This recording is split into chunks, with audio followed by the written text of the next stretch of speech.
तो आयुर्वेद का मूल का जरूरत हमें क्यों हुई? रोगों के निदान के लिए। तो धी धृति स्मृति विभ्रम कर्म कुरुते अशुभम प्रज्ञा अपराधो ते विद्या सर्वदोष प्रकोप। ठीक है ना? अब इसमें दो चीज और आती है, रोग ठीक क्यों नहीं हो रहा? कुछ लोगों का तुरंत ठीक हो जाता है? तो जो पथ्य और अपथ्य दो चीज चलती हैं आयुर्वेद में, एक पथ्य एक अपथ्य, एक अनुकूल भोजन पथ्य, प्रतिकूल भोजन अपथ्य। तो जो पथ्य का प्रयोग करते हैं उसे औषधि की जरूरत नहीं होती, और जो पथ्य का प्रयोग नहीं करते उन्हें औषधियों से लाभ कुछ नहीं होता, है ना? तो हमें क्या खाना चाहिए क्या नहीं खाना चाहिए, इस सारे को मिला दें तो क्या बन जाता है? आयुर्वेद, है ना? अब आयुर्वेद में भोजन में सबसे ज़्यादा क्या ध्यान रखना चाहिए भोजन करते समय जिससे बीमार ना हो? तो बिटिया क्या रखना चाहिए? जोर से सबसे बड़ी बात है टाइम और मात्रा, क्वांटिटी। किस भोजन को कितना खाएं। अब इसको आयुर्वेद की भाषा में क्या कहेंगे? तीन चीज ध्यान में रखनी होती हैं, हितवुक मितवुक ऋतवुक। हितवुक मितवुक ऋतवुक। हमें कैसा होना चाहिए, रहना पड़ेगा? भोजन कैसा हो? हितकारी, स्वाद थोड़ा कम हो ज़्यादा हो पर लाभकारी। स्वामी जी महाराज के यहाँ जाओ तो वहाँ क्या खिलवाते हो? लौकी कल्प, लौकी का सूप, लौकी का जूस, उबली हुई लौकी खाओ, रोटी देती है ना? तो घर में भी कर लिया करो कभी कभी। आजकल नवरात्रि चल रहा है ना, खाओ लौकी, रखो व्रत, है? लौकी कल्प करने का बढ़िया टाइम है। जिनका पेट खराब रहता है अनार का कल्प कर लो, एक दिन दो दिन अनार पे करो, एक दिन दो दिन लौकी पे करो, एक दो दिन कुछ और फल या सब्जी जो जिसको सूट करती हैं निकालो अपने पास से। तो ये क्या हो गया? हितमुख। दूसरा क्या है? मितमुख। भोजन सबसे ज्यादा स्वादिष्ट कौन सा होता है या कब लगता है? जब भूख लग रही हो।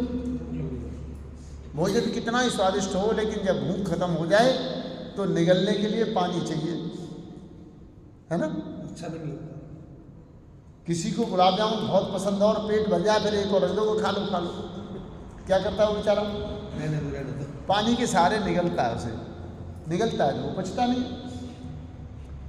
तो हितमुख वित्तमुख, तीसरा हुआ ऋतमुख।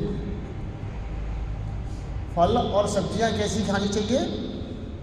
मौसम के अनुकूल। जैसे अब गोभी बंद गोभी का सीजन खत्म, मेथी सीजन खत्म, अब क्या शुरू हो गया? सीताफल, लौकी, तोरई, टिंडा,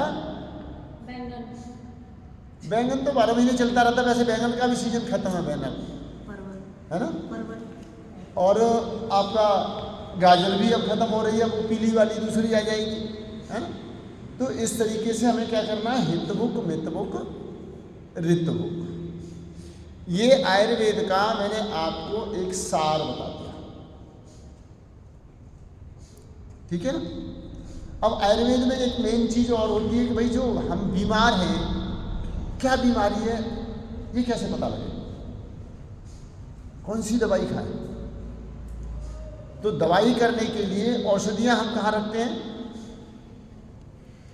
हमारे घर में औषधियां कहाँ होती हैं? रसोई में। रसोई घर में। हमारा रसोई घर क्या है? औषधालय। रसोई घर का दूसरा नाम क्या है?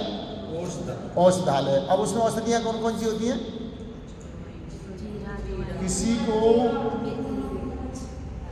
किसी को चोट लगी है, एंटीसेप्टिक एंटीबायोटिक देना है तो हल्दी, है ना?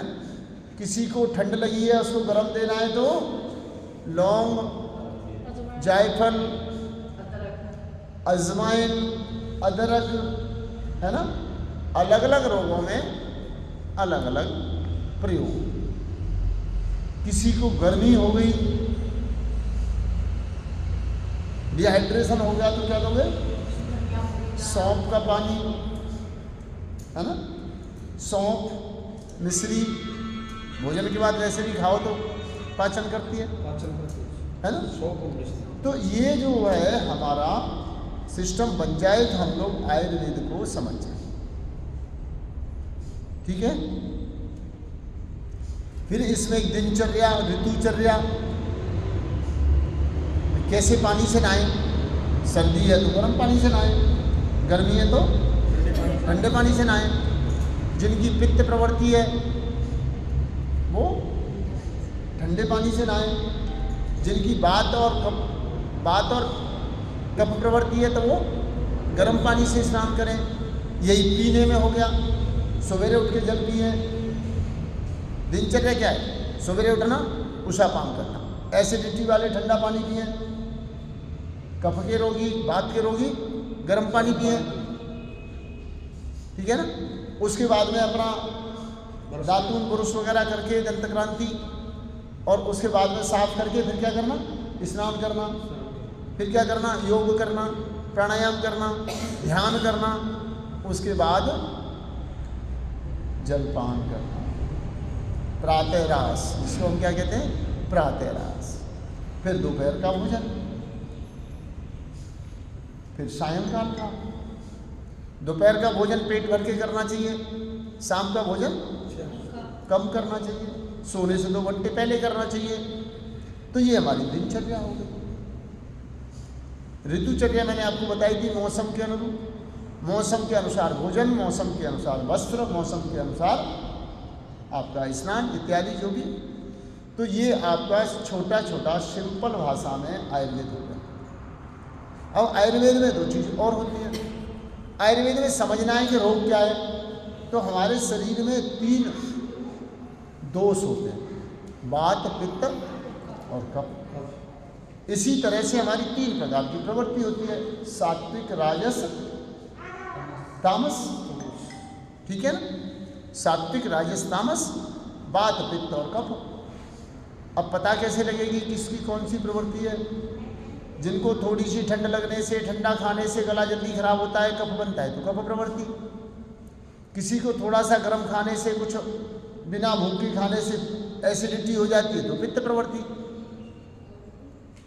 जिनको थोड़ी सी हवा लगी, कपड़े कम पहने, कुछ हुआ, शरीर में दर्द शुरू हो जाती है तो वात प्रवृत्ति। अब इनके लिए भोजन कैसे है, इनके लिए उपचार क्या है? वमन, विरेचन और स्वेदन। कफ के रोगी को वॉमिटिंग करा दो, यानी कुंजल कर लो, कफ शांत होगा। कफ के रोगी को बहुत परेशानी हो रही हो, खांसते खांसते उल्टी आ जाए, शांति मिल जाती है। तो कफ के रोगी का इलाज कैसे करेंगे? उल्टी करा के। पित्त के रोगी त्रिफला, बेल, हरड़, कोई भी चीज रात को सोते समय ले लो, सवेरे पेट साफ हो जाए, पित्त शांत। विरेचन, इनको क्या बोलते हैं औषधियों को जिनसे पेट साफ हो जाए? विरेचन। और जिन्हें दर्द रहते हैं उनके लिए क्या करना? स्वेदन, पसीना निकालना। योग में भस्त्रिका के माध्यम से, है ना, आसन एक्सरसाइज करके, भस्त्रिका करके, मसाज करके, स्टीम लेकर जितना पसीना निकलेगा उतना आपका बात शांत रहेगा। तो वमन, विरेचन, स्वेदन। तो ये लगभग इतनी मोटी आयुर्वेद सिद्धांत रहस्य पुस्तक है, शायद आपने किसी ने ली हो। मैंने आपको इसे थोड़ी सी देर में पढ़ाने की कोशिश की है। अब इतना तो याद रखना पड़ेगा, इतना तो लिखना पड़ेगा, बिना लिखे तो याद होगा नहीं, बार बार सुनना भी पड़ेगा। इतनी मोटी किताब पढ़ोगे तब उसमें से ये निकल के आएगा, है ना। क्योंकि अब किताब को पढ़ते जाओगे तो उसमें से अलग अलग चीज़ निकलती आएगी। मैंने दिनचर्या, ऋतुचर्या, ये 2 चैप्टर हैं और मेरे ख्याल से कम नहीं तो 25 पेज में होंगे, है ना। मैंने आपको 5-7 मिनट में पढ़ाए तो आपको इतना ही पता लगेगा, क्योंकि 25 दिन की ट्रेनिंग है। अब इससे ज़्यादा पढ़ाएंगे तो 25 दिन में तो आयुर्वेद ही खत्म नहीं होगा। क्यों प्रकाश जी? जी। तो थोड़ा थोड़ा आपको मोटी उसकी जानकारी हो। एकदम तुरंत जरा सी कोई दिक्कत आई और हॉस्पिटल ना भागना, डॉक्टर याद ना करना। उस समय आपको क्या खाने से लाभ मिलता है, क्या करता है, आपको आपके सबके घर में एक औषधि होती है, होनी भी चाहिए, जिसका नाम है शहद, है ना। डायबिटीज के रोगियों को नहीं लेना या कम मात्रा में ले सकते हैं। दूसरी चीनी इत्यादि जहरों से तो बहुत ही अच्छा है ना। तो उनको शहद काम क्या करता है? शहद का अपना कोई विशेष गुण नहीं है, कैलोरी से भरपूर है, मीठा है, विटामिन B12 खूब है, किंतु इसका एक बड़ा गुण है कि जिस औषधि में मिला के लोगे उसके औषधि के गुणों को कई गुना कर देगा। जैसे जिन्हें बलगम रहता है, गर्म पानी में मिला के सुबह सुबह शहद लेंगे तो लाभ देगा, है ना। शहद में मिला के काली मिर्च और लौंग चाट लेंगे तो लाभ देगा, कफ शांत होगा। लेकिन जिन्हें पित्त प्रवृत्ति है, सुबह सवेरे ठंडे पानी में 1 चम्मच शहद घोल के पी ले तो पित्त शांत रहेगा। इसलिए आयुर्वेद की औषधियां ठंडे पानी में, शहद के साथ बहुत सारी आयुर्वेदिक औषधियां प्रयोग की जाती हैं। ठंडे पानी में जिन्हें पित्त प्रवृत्ति है उन्हें ठंडा चाहिए, कफ प्रवृत्ति है उन्हें गर्म चाहिए, वात प्रवृत्ति है उनको गर्म चाहिए। अब इसमें अलग अलग तरीके से चिकित्सा होती जाएगी। तो मैंने आज आपको आयुर्वेद के बारे में थोड़ा सा बताने का प्रयत्न किया, ठीक है। इतना ही रखे राजपाल जाएगा, बहुत है। चलो, तो एक पुस्तक आपकी पूरी होगी। अब ओम प्रकाश जी क्या पढ़ाए ना? मुख से निकलेगा वही। चलो, तो पहले थोड़ा सा पसीना निकाल, थोड़ी सी एक्सरसाइज भी कर लेने। कहेंगे कि ये तो पढ़ाने बोर कर दिया बैठे बिठा के, तो थोड़ा सा एक्सरसाइज कर लेते हैं। बाकी तो रोजाना आपको योगा टीचर बनने के लिए कम से कम कितना आना चाहिए? क्या क्या आना चाहिए? 12 यौगिक चक्र के अभ्यास, ठीक है। ये तो सीख गए होंगे सब, ठीक है। सूर्य नमस्कार, 8 प्राणायाम, 12 आसन। जो दैनंदिनी पुस्तक है, उस पुस्तक में से कम जिसको इतना आ गया वो टीचर बन गया। 12 तो करते हैं ना, बताओ ना। 12 क्रमबद्ध करते हैं ना, 12 पोज, 12 आसन करते हैं, 12 जॉगिंग करते हैं, 12 सूर्य नमस्कार, और फिर सूर्य नमस्कार 12 बार करो तो बहुत बढ़िया। कम कर लो तो कम चल जाए, जितनी रिक्वायरमेंट हो उतना करो, है ना। 12 बार करें तो बहुत अच्छा। मंत्रों के साथ कर ले तो साधना भी हो गई, है ना, पूजा भी हो गई। ऐसे ही तो हमें एक टीचर बनने के लिए ज़्यादा डरने की जरूरत नहीं है। सिर्फ इतना जो सीख गया, 12 जॉगिंग, 8 प्राणायाम और 12 आसन, सूर्य नमस्कार। अब इसमें थोड़ा पावर योगा करना है तो दंड बैठक मिला दो। जिनको बीपी हार्ट बुजुर्गों को, प्रेग्नेंट वुमेन को कराना है तो हाथों के सूक्ष्म व्यायाम जोड़ दो, मेडिटेशन बढ़ा दो, ठीक है ना। अब ये सामने वाले की रिक्वायरमेंट को देख करना है। सभी को दंड लगवा दोगे तो बहुत सारे लोगों की कमर दुख जाएगी, बहुत सारे अगले दिन आएंगे नहीं। तो ये शरीर की क्षमता को देखकर किसको क्या कराना है और कितना करना है, वही हितबुक मितबुक ऋतुबुक आ जाए। कितना कराएं, कितना न कराएं। अब 6 होते हैं योग के सहायक तत्व और 6 होते हैं बाधक तत्व। योग बढ़ता किससे है? योग विनिष्ट किससे होता है? अधिक भोजन करने से, अधिक बोलने से, अधिक परिश्रम करने से, और फिर क्या है, नियमाग्रह, नियमों की कठोरता से, इससे भी रोग घटता है, इससे भी योग घटता है।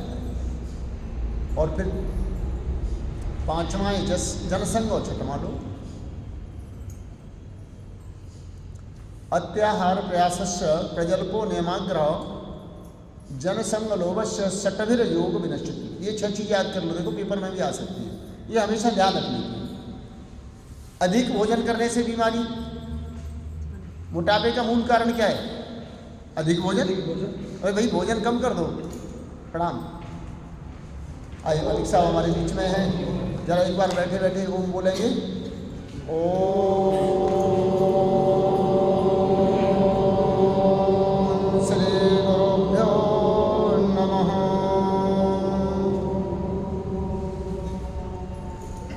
आइए। तो अधिक भोजन से मोटापे का मूल कारण अधिक भोजन, तो अधिक खाने से योग घटता है। अधिक बोलने से, बकबक करते रहो बिना मतलब कि सामने वाला सुन रहा नहीं है, बोर हो रहा है, तर्क संगत नहीं है। अच्छा बोलना हो तो कैसे बोले, ये भी एक कला है। जितना समय मिलाए उतनी देर बोले, अपने विषय पर बोले, और जो बात कहें वो तर्क संगत हो, सामने वाले की समझ में आ जाए बात तो ठीक है। कुछ भी कहे जा रहे हैं, समझ में तो आ ही नहीं रहा, तो बोलने का फायदा क्या है ना। वक्तव्य और बकवास में इतना ही अंतर है। वक्तव्य देने से मानव का कल्याण होता है और बकवास करने से समय नष्ट होता है। क्यों प्रकाश जी, ठीक बात है। अब वक्तव्य देने के लिए क्या करना पड़ता है? पढ़ना पड़ता है। जो आप बात कहें वो तर्क संगत हो, समय की मर्यादा में हो और विषय पर हो। जो विषय आपको बोलने के लिए दिया जाए उसी विषय पर हो। प्रयास से यानी परिश्रम उतना ही करो जितना शरीर थके नहीं, रोगी न हो, शरीर में दर्द ना हो। ठीक बात है ना। तो अब इसमें चौथा शब्द जो है वो समझने वाला है, वो है नियमाग्रह। योग दर्शन का पहला सूत्र कहता है अथ योग अनुशासन। योग क्या है? अनुशासन, है ना। कैसे करेंगे अनुशासन, बताओ भाई। हमें योग करने लग गए अब आप, तो अनुशासन कैसे करोगे? अनुशासन क्या है? मैं तो यहां तक कहता हूं कि कोई भी व्यक्ति बिना अनुशासन के धार्मिक नहीं हो सकता। धर्म भी अनुशासन है, योग भी अनुशासन है। समाज में मान सम्मान का साधन भी अनुशासन है। हाँ जी, सामाजिक भी नहीं हो सकता। यानी नियम क्या है? इसका अर्थ क्या हुआ? अथ योग अनुशासन। अनुशासन का मतलब क्या है? हमने नियम बना लिए। जैसे मुझे बहन बेटियों से कैसे बात करनी मुझे पता है। अब मेरा अनुशासन है, जिस दिन मैं अनुशासन तोड़ूंगा उस दिन गड़बड़ होगा, उस दिन अपमान होगा, बहिष्कार होगा, कोई नाराज होगा, है ना। मुझे बड़ों से कैसे बात करनी है, मुझे कैसा भोजन करना है, कितने घंटे सोना है। तो जो जीवन में नियम बनाकर नियम पूर्वक जीवन है, क्या खाना है क्या नहीं खाना है ना। सवेरे उठ के योग करना है, प्रातःकाल जलपान करना है, रात्रि का भोजन जल्दी करना है, हल्का करना है। जो सेवन करने की वस्तु नहीं है, समाज जिसकी इजाज़त नहीं देता, शरीर को उपयोगी नहीं, वो कभी इस्तेमाल नहीं करनी। तो ये हमने क्या बनाए? नियम। अब इन नियमों का पालन है तो योग है, नहीं तो योग भ्रष्ट हो गए, योग खंडित हो गया। गीता में भगवान कृष्ण ने एक शब्द आया, योग भ्रष्ट। योग भ्रष्ट वही है कि व्रत लिया पर बीच में छोड़ दिया। कैसे? कारण से। जैसे उपवास है पर कुछ सामने सुंदर वस्तु, किसी ने अरे खा ले यार, कोई बात नहीं, 9 दिन का 1 दिन कम कर, कोई बात नहीं, तुम तो सवेरे कपाल भाती कर लो, खा लो। हम योगियों के साथ ये बहुत होता है, कहीं कोई खाने की चीज़ रखे हो, खा लो नहीं भाई पेट भर गया, अरे सवेरे कपाल भाती कर लेना, थोड़ी दंड लगा लेना, तुम तो तो इससे कंट्रोल रहा नियमाग्रह। अब ये नियम जो है बाधक भी है। नियमाग्रह क्या है? नियमों की कठोरता। ऐसे व्रत ले लिए, मैं कपड़े नहीं पहनूंगा, नंगा रहूंगा, चाहे ठंड लग जाए, है ना। बहनें एक दिन व्रत ले लेती है, आज पानी में नहीं पीऊंगी, चाहे कुछ हो जाए। अरे यदि आप शरीर नहीं सहन कर पा रहा, रोगी होने की बात आ रही है, तो अल्प मात्रा में ले लीजिए। और यदि शरीर बर्दाश्त कर रहा है तो क्या जरूरत है? नियमों की कठोरता, मतलब किसी आदमी ने व्रत ले लिया कि मैं बिना नहाए भोजन नहीं करूंगा, ठंडे पानी से नहाऊंगा, या मैं ठंडे पानी से ही नहाऊंगा, सर्दियों में भी ठंडे, या मैं गर्म पानी से ही नहाऊंगा। नियम बना अब नियम बना लिया, लेकिन वो परिस्थिति के विपरीत है। मान लीजिए आप गर्म पानी से नहाते हो, किसी रिश्तेदारी में गए, उसके यहाँ गीजर खराब हो गया, क्या करोगे? नहाएंगे नहीं। या तो एक दिन मत नहाओ, भाई उस दिन अवॉइड कर देंगे, लेकिन अब बिना नहाए कुछ खाते नहीं, अब भूखे प्यासे किसी के घर पड़े रहोगे, है ना।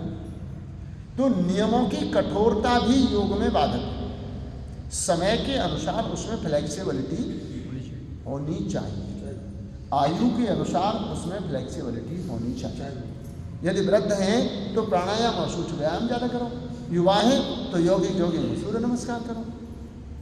नियमाग्रह। अब इसमें पांचवा आया जनसंग। जनसंग क्या है? दो प्रकार का है। यदि सत्संग है तो योग सिद्ध होगा, और कुसंग है तो योग नष्ट होगा। तो इसमें कहेंगे कुसंग, कुसंग से बचना। और इसमें छठवां तत्व है लोभ।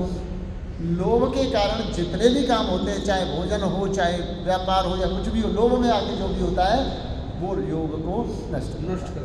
तो ये हो गए 6 योग के बाधक तत्व। अब 6 हो गए साधक तत्व। साधक तत्व में क्या है? उत्साह, साहस, धैर्य। जो भी काम करो उत्साहपूर्वक, साहस, परिस्थिति आए तो घबराओ नहीं, साहस के साथ डटे रहो। धैर्य, हिम्मत नहीं हारना, कमजोर नहीं पड़ना। फिर क्या आता है? तत्व ज्ञान।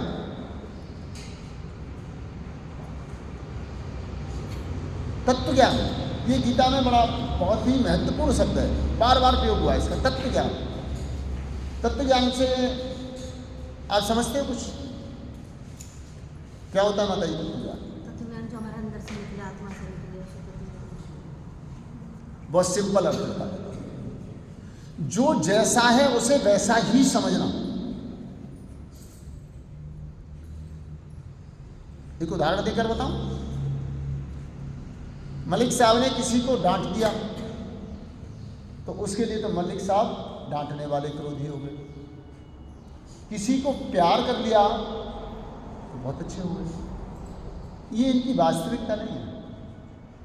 इनको वास्तविकता से जानना है। इनका उद्देश्य क्या है कि ये गुरु के बताए हुए मार्ग पर चलते हैं, योग का प्रचार करते हैं। उस योग के प्रचार में किसी को डांटने की जरूरत है तो डांटते हैं, और प्यार करने की जरूरत है तो प्यार करते हैं। अर्थात ये कि योगी हैं, उस योग के साधना के लिए सब करते हैं, न किसी से नाराज है और न किसी से अति प्रसन्न है। तत्व से जानना।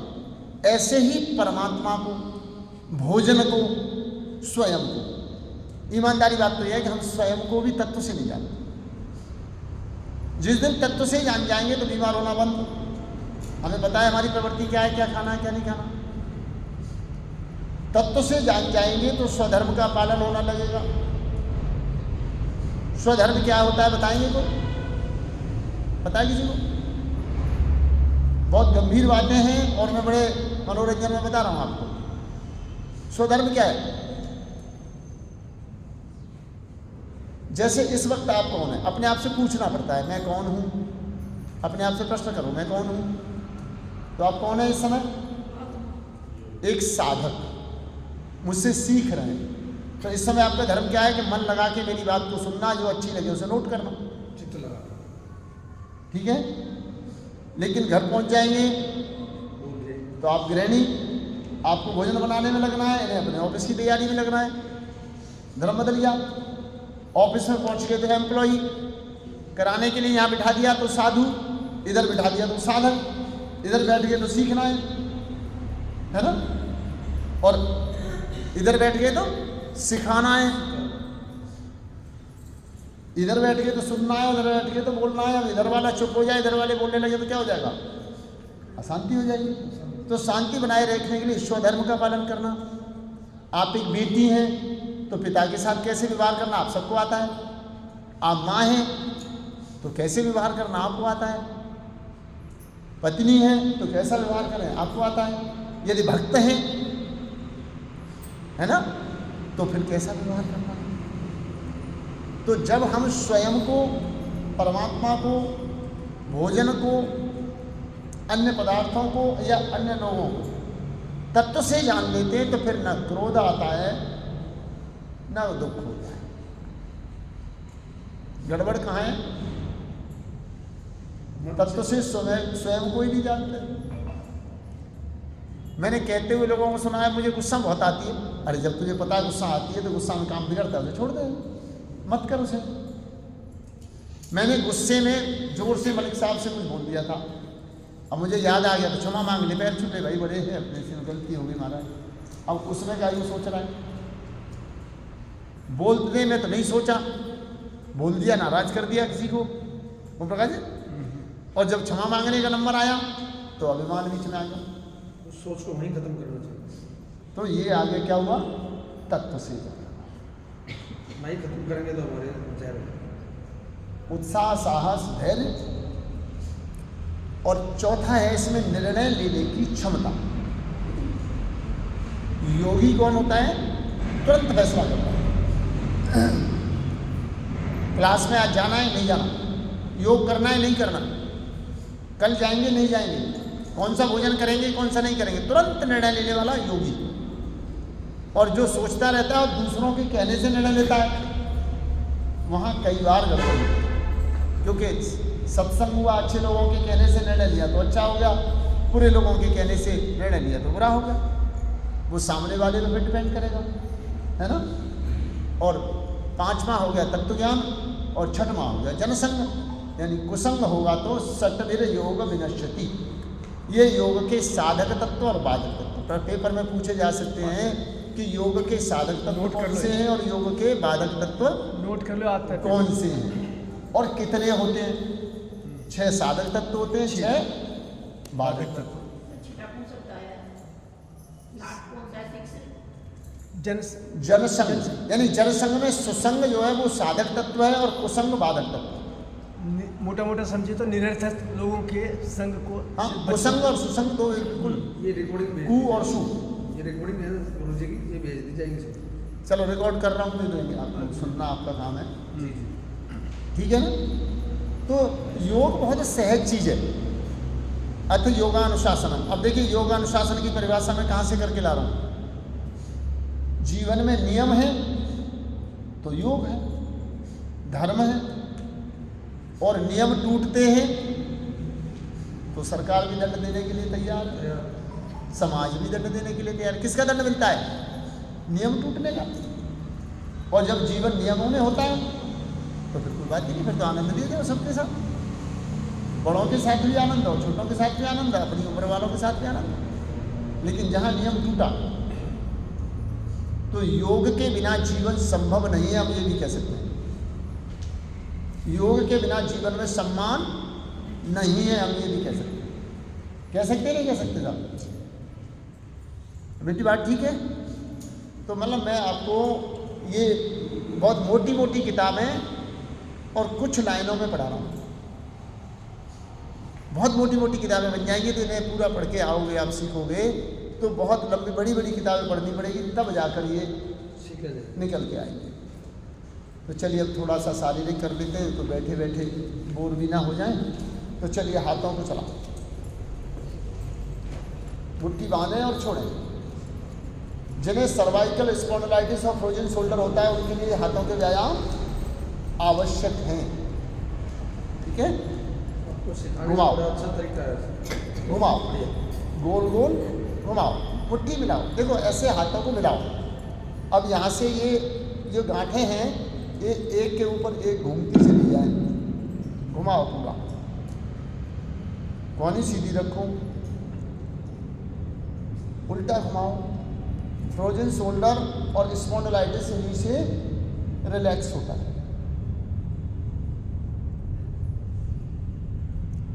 और विशेष रूप से इसमें किसके लिए व्यायाम हो रहा है?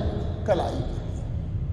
कलाई का दूसरा व्यायाम हाथ खोल के भी कर सकते हैं। अब देखिए उंगली मिलाकर करेंगे तो ये होता है करपृष्ठ, इसको व्यायाम मिल रहा है। अब हथेली को व्यायाम देना है तो आप ऐसे करके देखो, हथेली को देना है तो उंगली फैलानी पड़ेगी, फैलाओ उंगलियों को, स्ट्रेच करके महसूस करो। अब हथेली पे खिंचाव आ रहा है, हो गया। अब इसके बाद कोहनी,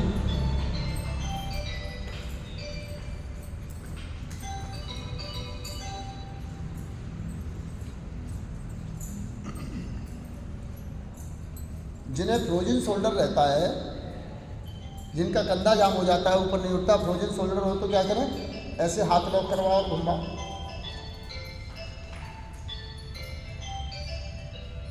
कौनी सीधी रख के और हाथों को पूरा घुमाओ, फ्रोजन शोल्डर ठीक हो जाए।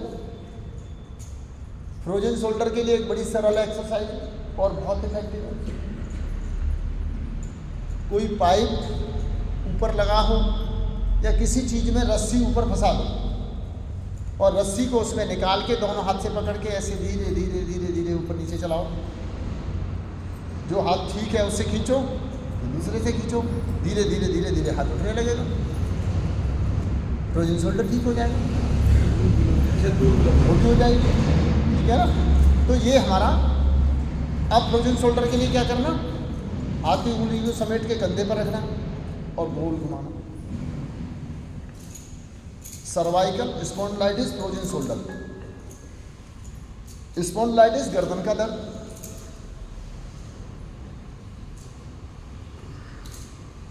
सर्वाइकल गर्दन का दर्द और गर्दन पर सूजन हो तो स्पॉन्डिलाइटिस। उल्टा,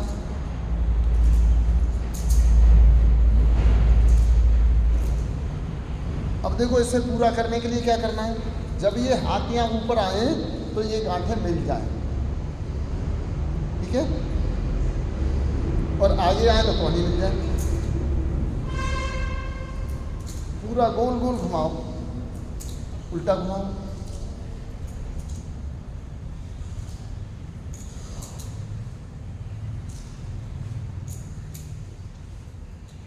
रिलैक्स। तो ये कंधों की बीमारी के लिए हो गया। अब थोड़ा सा पैरों को रिलैक्स कर लेते हैं।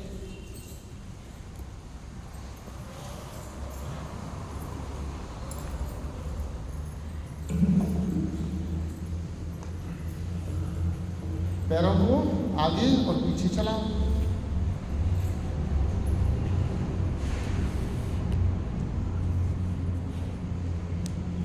पैरों को आगे और पीछे,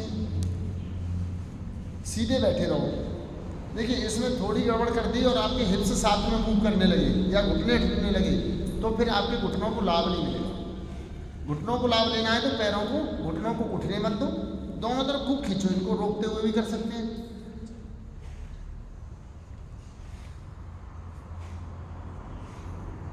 अब इनको गोल घुमा दो।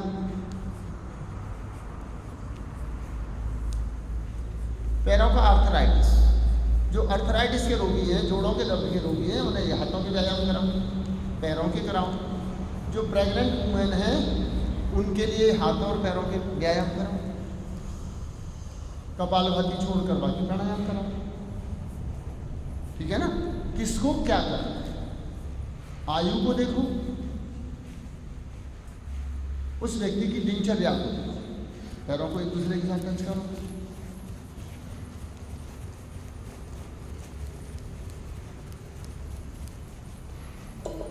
और एक पैर को मोड़ लो, एड़ी को अपनी जंघा के ऊपर रखो और नीचे जमीन से लगाओ और ऊपर छाती से।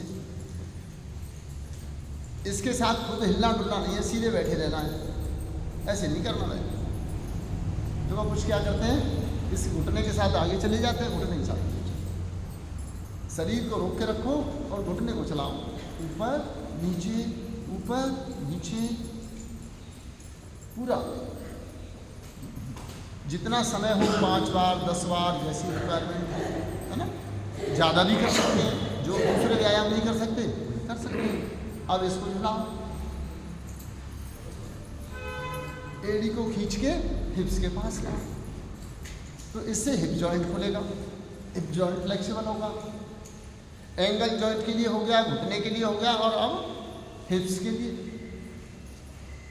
जैसे बच्चे को गोद में लेके झुलाते हैं वैसे झुलाएं। और बच्चे को झुलाते हैं तो चेहरे पर क्या होती है, मुस्कान होती है, थोड़ा स्माइल करते रहो।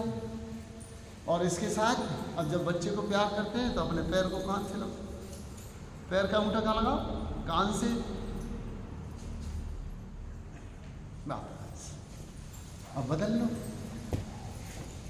अब तो नीचे ऊपर, नीचे ऊपर,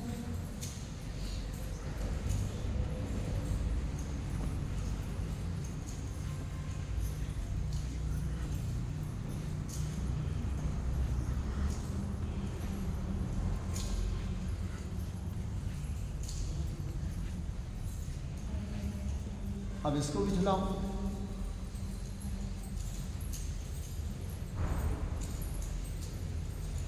चेहरे पर मुस्कान बनी रहे।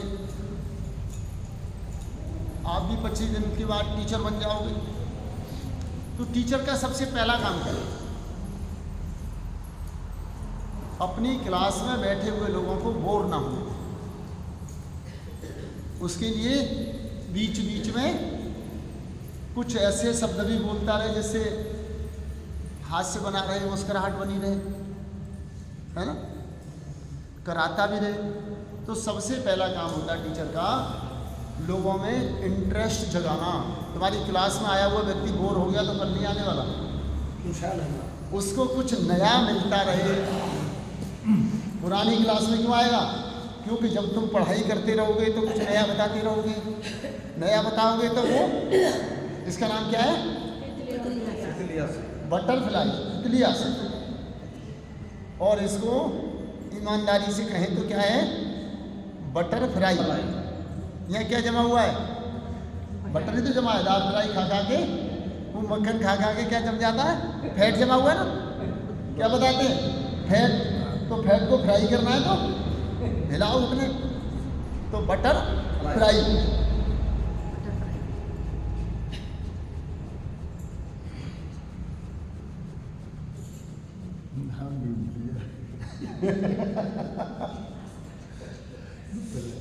तुलसीदास जी महाराज ने लिखी एक लाइन, राम कृपा नाशे सब रोगा। हम पूजा कर रहे हैं ना आजकल नवरात्र में, तो भगवान की कृपा से क्या होंगे, सब रोग दूर होंगे। पर कैसे होंगे, राम कृपा नाशे सब रोगा, जो ये भांति करें सब योगा। अब इसमें क्या करा हमने, एक अक्षर हटाया। रामायण की चौपाई है, राम कृपा नाशे सब रोगा, जो ये भांति बने संयोगा। ऐसा संयोग बने, यानी उन्होंने कोई घटना सुनाई कि ऐसा संयोग बने तो सारे रोग नष्ट हो जाएंगे। तो हमने सा हटा दिया वहां से,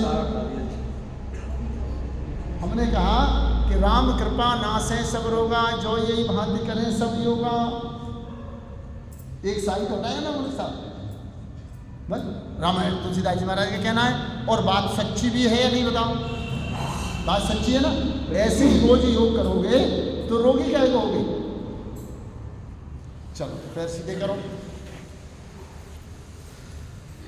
ये पैरों के व्यायाम करने के बाद पद्मासन लगाओ तो आसान हो जाता है। जरा लगाओ एक बार। एड़ी कहाँ पहुंचे, नाभि में। अब दूसरी ओड़ी उससे आके मिल जाए, हो गया पद्मासन। तो पैरों को हिलाने के बाद करते हैं तो जिनका नहीं लगता उनका भी लगने लगता है ना। पुराने अभ्यासी हैं जो क्लास में पहले से आते रहते हैं, अपना वजन चेक करो कितने किलो है।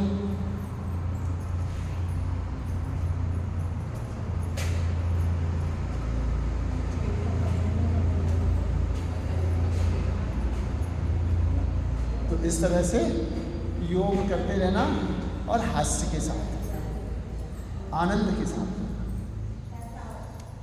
मैं पढ़ाता भी हूँ तो आप लोगों को कहानी जैसी सुनाता हूँ, क्योंकि कहानियाँ बहुत जल्दी याद हो जाती हैं, कहानियाँ बहुत जल्दी याद हो जाती हैं।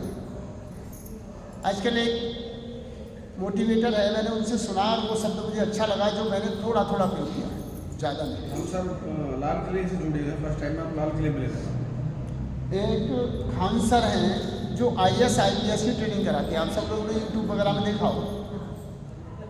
उनको मैं एक दिन सुन रहा था, बहुत अच्छे मोटिवेटर हैं, तो वो कह रहे थे कि बच्चे कह रहे सर अब तो बहुत देर होगी, पढ़ते पढ़ते बोर हो गए, अब छुट्टी कर दो ना। तो कह रहे, मैंने कहा कि अब तुम बोर हो गए तो क्या करोगे? कह रहे हम अब कपिल शर्मा का शो देखेंगे। तो वो खान सर कहता है कि तब तक मुझे नहीं मालूम था कपिल शर्मा कौन है, क्या है। कह रहे मैंने कपिल शर्मा के शो देखे तो देखा कि वो तो उल्टी सीधी हरकतें करके हंसाता रहता है। कह रहे हमने कहा अब जब हमारे बच्चे कपिल शर्मा को देखकर फ्रेश होते हैं तो क्यों ना हम पढ़ाई के बीच में कपिल शर्मा को डाल दें। स्वामी जी महाराज को योग करते हुए आपने सुना होगा, है ना। स्वामी जी महाराज भी बीच बीच में किसी को मोटा कह दें, किसी को ढूंढा कह दें, किसी को कुछ कह, मतलब कुछ ना कुछ आसान आए, हुड़पन और अभद्रता बिल्कुल नहीं हो, लेकिन हास्य भरपूर हो। हम योगियों का हास्य कैसा हो? शालीन, शब्दों की मर्यादा हो, लेकिन हास्य जरूर हो। तो क्या है, क्लास आपकी चलती रहेगी। तो चलो थोड़ा सा योगी जॉगिंग के अभ्यास कर लें। नहीं तो ये कहोगे बैठा के बोल कर दिया।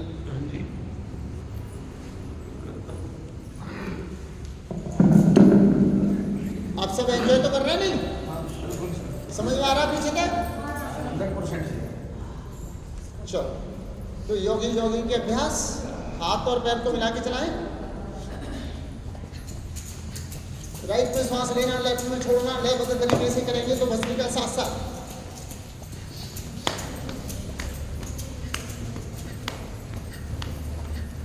दूसरा व्यायाम, एड़ी हिप्स तक, शोल्डर कान तक, पौनी सीधी। मेरी तरफ देखो, जो मैं बोल रहा हूँ वो कर रहा हूँ। पौनी बिल्कुल सीधी, एड़ी हिप्स तक।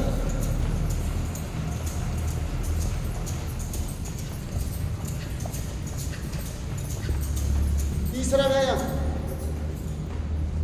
आपका घुटना आपके चेस्ट को छू जाए, उछलते हुए उछलो।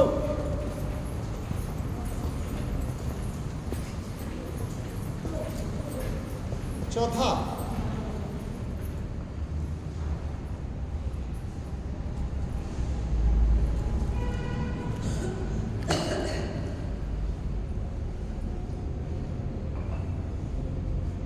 इसको थोड़ा होल्ड करो,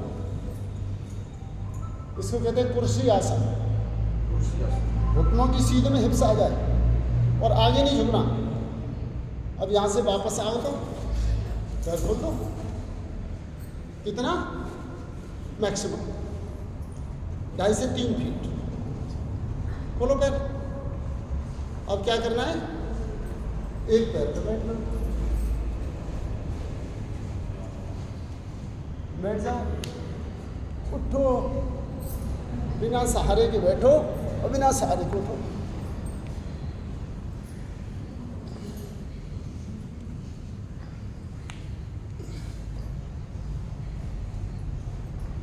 रिलैक्स। योग के लिए एक शब्द आता है, योगः कर्मसु कौशलम्। सुना है? कितने लोगों ने सुना है? गीता अध्याय 2 का 50वां श्लोक पढ़। बुद्ध युक्तो जहाति 50वां।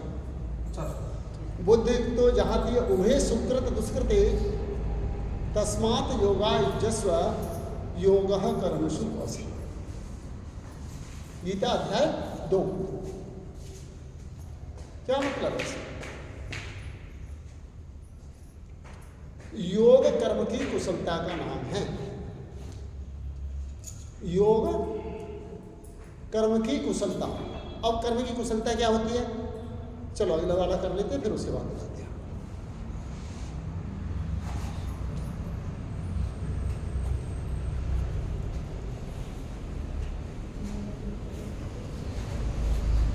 पिछला घुटना जमीन को नहीं लगेगा। अब जो मोटे मोटे रोगी हैं, घुटनों में दर्द है, तो हाथ को ऐसे रखो, ऊपर देखो। कमर दर्द के लिए रामबाण सर्वाइकल में उपयोगी।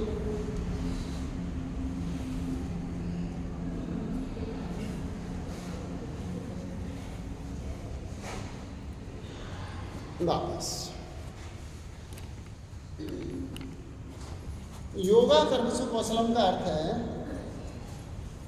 मैं एक उदाहरण से बता रहा हूं आपको कि जैसे मैंने आयुर्वेद पढ़ाया, तो उस दिन आपको ये लगना चाहिए कि व्यक्ति आयुर्वेद का टीचर है, कहीं आयुर्वेद पढ़ाता हो, आयुर्वेद बड़ा अच्छा है। लेकिन जिस दिन मैं व्यायाम व्यायाम कराने खड़ा हो जाऊं, तो लगे कोई फिजिकल फिटनेस का टीचर है। फिजिकल फिटनेस बहुत बढ़िया है इसकी। जिस दिन गीता पर बोलने लगे, तो पता लगे यार गीता का ही मास्टर होगा, ये गीता पढ़ाता होगा। तो ये क्या हुआ? योगा कर्मसु कौशलम। भगवान कृष्ण जब बांसुरी बजाते थे,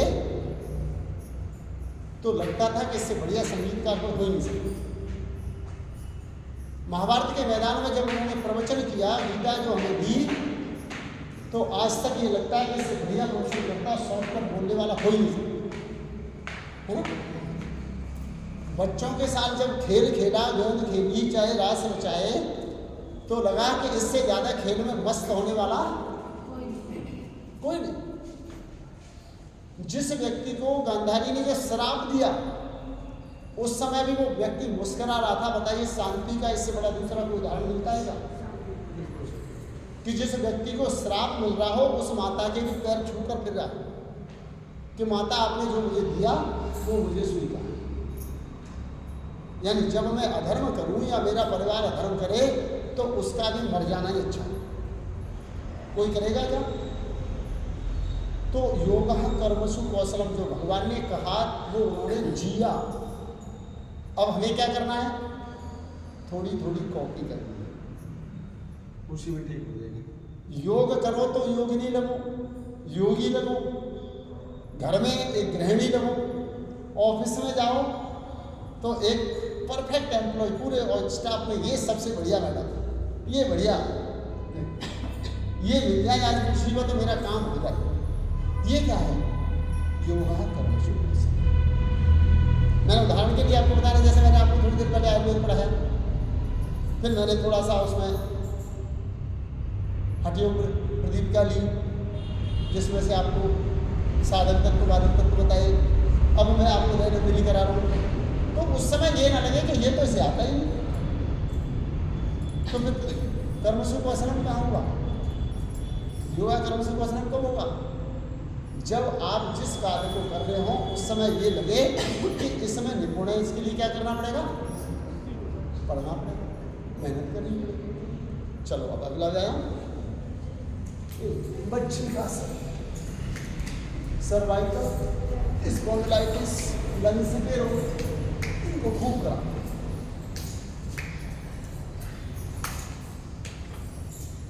अस्थमा, दमा, श्वास, खांसी। वापस। अब इसके बाद में सांस लेकर खींचो और झुको। इतना झुको कि हाथ जमीन पर टिक जाए, दूसरा हाथ सीधा कान से लगा हुआ है। दूसरी तरफ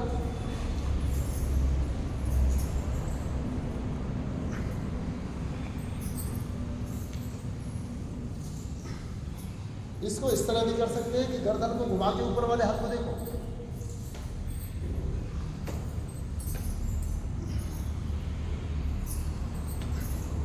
अगले में अपोजिट हाथ से पैर छुओ, और इसमें भी ऊपर हथेली को देखो।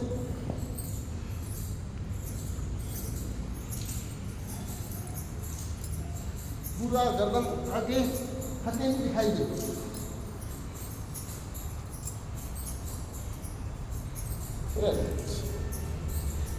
कितने हो गए? 12 करने ना? 12। तो 4 हमने पहले किए, 4 के साथ 2, 6, और 3 9। ये क्रम भी याद रखना पड़ेगा ना, कौन से क्रम में। मान लो प्रैक्टिकल में कोई व्यक्ति पूछे योगी जॉगिंग का 9वां अभ्यास कौन सा है ना, 10वां कौन सा है, तो इन्हें सिंपल में कर लो। 2 रनिंग के, 1 जंपिंग का, 1 हाफ सिटिंग, 4। अब फिर पैर खोल के हनुमान बैठक, 2 हो गए। ठीक है, वो दोनों हनुमान बैठक के पोज ये किए, पार्ट 1 और पार्ट 2। ठीक है, ये हो गए 6। अब इसके बाद में 3 हमने किया वज्रविकासन, उसके बाद त्रिकोणासन, कोणासन।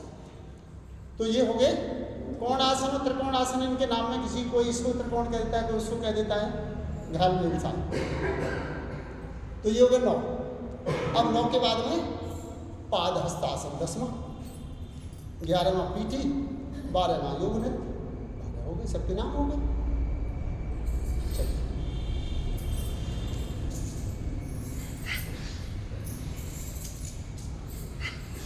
सांस लेते ऊपर, सांस छोड़ते नीचे।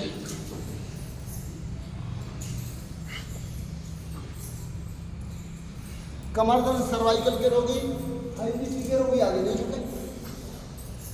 ये आप लोगों को 7-7 डायरेक्शन देने हैं। कमर दर्द हो, सर्वाइकल हो, बीपी हाई हो, हृदय के रोगी हो, तो वो आगे झुकने वाला आसन ना करें। हर्निया के रोगी पीछे झुकने वाले आसन नहीं करें। ये कॉमन रूप से सबको याद है। हाई बीपी हार्ट के रोगी बलपूर्वक श्वास ना रोकें। प्रेग्नेंट वुमेन और पीरियड्स के समय पेट को दबाने वाले कपालभाति, मंडूकासन, योग मुद्रा, पेट को दबाने वाले आसन। अब इसके बाद 11वां पीटी। 1 पैर खोली, सांस जोड़ी, सांस अंदर, 2 1 2 1 2 1 2 1 2 और ये घुमाएं।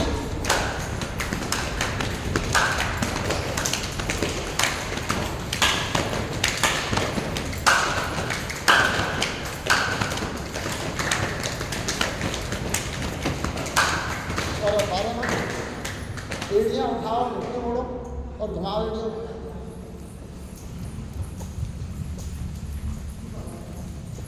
योग नृत्य।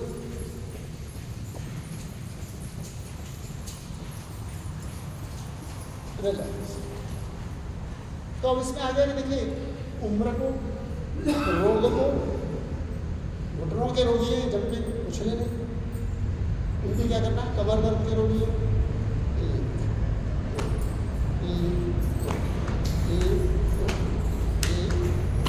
ठीक है, और जो स्वस्थ हैं पूरा करें। और ऐसा नहीं किया तो क्या होगा, देखी भारा साधा योग घट गई काया बढ़ गया। दूसरे को देख के कॉपी करोगे तो क्या होगा, रोग बढ़ेगा और शरीर घटेगा। समझ के करोगे, रोग के अनुसार करोगे तो विज्ञान बन जाएगा, आयु का विज्ञान। आयुर्वेद का मतलब आयु मीन्स जीवन, वेद मीन्स विज्ञान, जीवन का विज्ञान। ठीक है ना।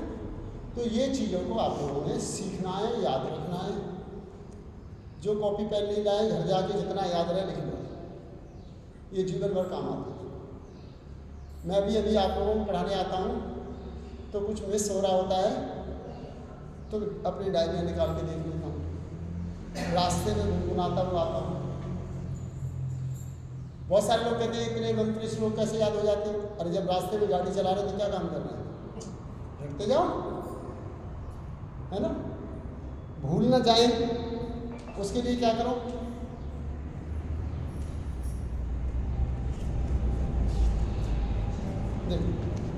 जेब में रहता हमेशा। देख रहे हैं आप, बचिया जो मंत्र श्लोक आपको बढ़िया लग रहा है इसमें लिख लो, जेब में रख लो, चलते फिरते से गुनगुनाओ। जहाँ टाइम मिले, रेड लाइट पे आप जंप ले खड़े हो तो निकाल के जल्दी से पर्ची देख लो। कहीं आप काम कर रहे हो, रसोई में कर रहे हो तो अपनी पर्ची खोल के रख लो, सब्जी बनाते बनाते गुनगुनाओ, पीछे में नजर मार लो। एक दिन में एक श्लोक याद कर लिया, 30 दिन में कितने हो गए? 30 श्लोक यदि अलग अलग संदर्भ से यदि आपने याद कर लिए 2-2, 5-5, तो आप किसी भी संदर्भ पर थ्रू आउट बोल सकते हो, कॉन्फिडेंस के साथ बोल सकते हो। आपको कहीं पढ़े लिखे स्कूलों में या कहीं अच्छी जगह भेज दिया जाए कि वहाँ पढ़ाओ, वहाँ बिना झिझक बोल सके, उसके लिए क्या करना पड़ेगा? ऐसे आपको पुस्तक का श्लोक याद हो, श्लोक संख्या याद हो और उसके पुस्तक का नाम याद हो, फिर बताओ कि मैं यहाँ से पढ़ के आया हूँ या आपको पढ़ा रहा हूँ। फिर आपके सामने PhD भी बैठा हो, आपको कोई चिंता नहीं तो कोई तर्क ना कर दे, कोई रोक ना कर दे, कोई आपकी बात को गलत ना बता दे, है ना। अब मैंने आपसे योगा कर्म सुकौशलम का गीता का श्लोक क्यों बोला? भाई मैं थोड़ी कह रहा हूँ, भगवान कृष्ण ने कहा है, मैं तो उनका फॉलोअर हूँ, आप भी बनो। हम तो स्वामी जी महाराज को फॉलो करते हैं, ठीक है ना। तो आप सबको इसी तरह से तैयारी करके अच्छा टीचर बनेंगे ना सब। चलिए तो सूर्य नमस्कार करें।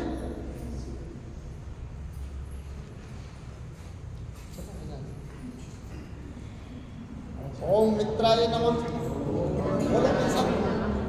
ओम मित्राय नमः, ओम रवये नमः, ओम सूर्याय नमः, ओम भानवे नमः, ओम खगाय नमः, ओम पूषणे नमः, ओम हिरण्यगर्भाय नमः, ओम मारीच्याय नमः, ओम आदित्याय नमः, ओम सावित्रे नमः, ओम अर्काय नमः, ओम भास्कराय नमः। ये हमने क्या किया? सूर्य के 12 नामों को याद किया। 12 पूरे हो गए, स्टेप हो गए। अब 12 बार करना हो तो गिनती कैसे करोगे? 12 बार हो गया या 14 बार हो गया या 10 बार रह गया, कैसे पता रहेगा?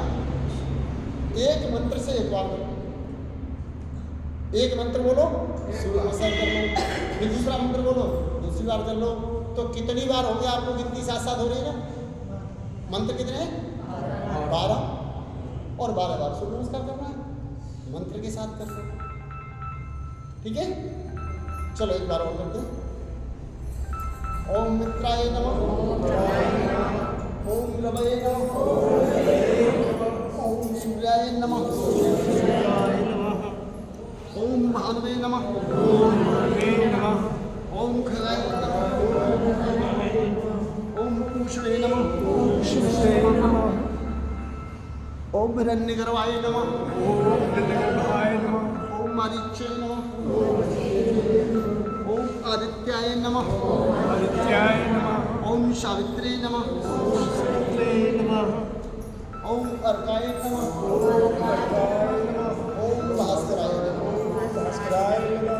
ठीक है, तो ये मंत्र याद हो जाए, सूर्य नमस्कार हो जाए। अब जितनी जिसको जरूरत है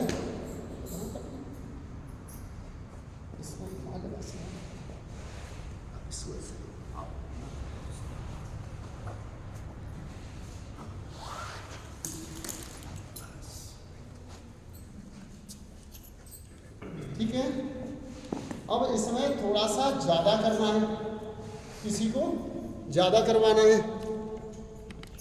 कमर दर्द के रोगी हैं, मोटापे के रोगी हैं। अब हमने अभी कितनी बार कराया? 2 बार। चलो तीसरी बार और मेरे तरीके से कर लो। एक, इसको क्या कहते हैं? प्रणाम। सांस लो, 2 में ऊर्ध्व हस्तोत्तान, सांस अंदर। 3 में पादहस्त, सांस बाहर। 4 में अश्व संचालन, सांस अंदर। 5 में पर्वतासन, श्वास बाहर। 6 में साष्टांग प्रणाम, सांस लिया और यहाँ पेट को उठा के रखा। अब सांस यहाँ निकाला, फिर सांस लेते हुए भुजंगासन, फिर सांस निकालते हुए पर्वतासन, फिर सांस लेते हुए अश्व संचालन। अब सांस छोड़ते हुए पादहस्तासन, सांस लेते हुए ऊर्ध्वस्तान,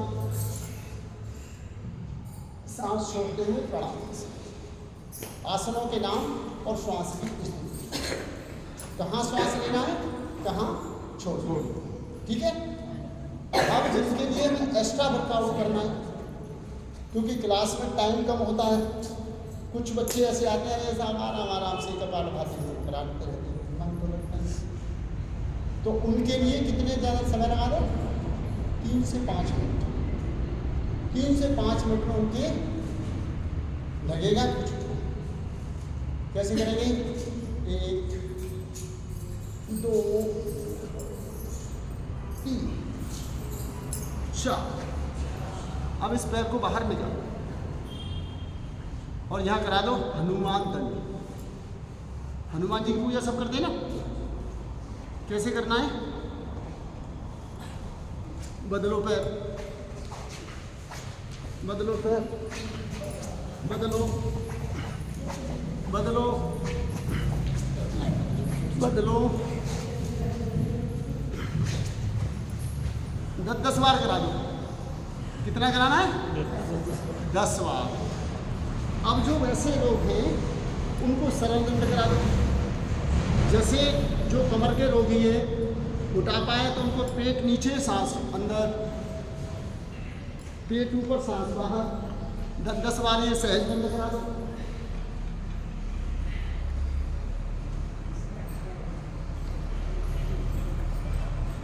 अब इसमें जो पूरा दंड लगा सकते हैं, 1 2 3 में करा दो, 1 2 3, 1 2 3, 1 2 3, 1 2 3। अब ऐसे बैठ जाओ। यहाँ से थोड़ा सा मिश्र दंड करा दो। क्या करना है,